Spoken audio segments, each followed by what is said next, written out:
Hi, I've been trying to reach you all day. I wanted to demonstrate how simple it is to patch a pothole with Easy Street. Let's go fill a pothole. This pothole was already cleaned out, so we didn't need to sweep it. So this will take about 1 bag to fill up, and we'll put it in here. And then as you can see, it's self-leveling. It's already starting to crawl. And we'll tamp it down and get it nice and neat, and then we'll put some weight on it to really compact it. All right, now I'll get the truck.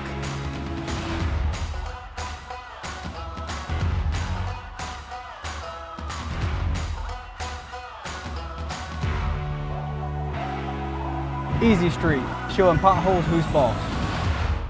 That's how easy it is to use Easy Street. If you would like to learn more or have me drop off a sample bag, give me a call.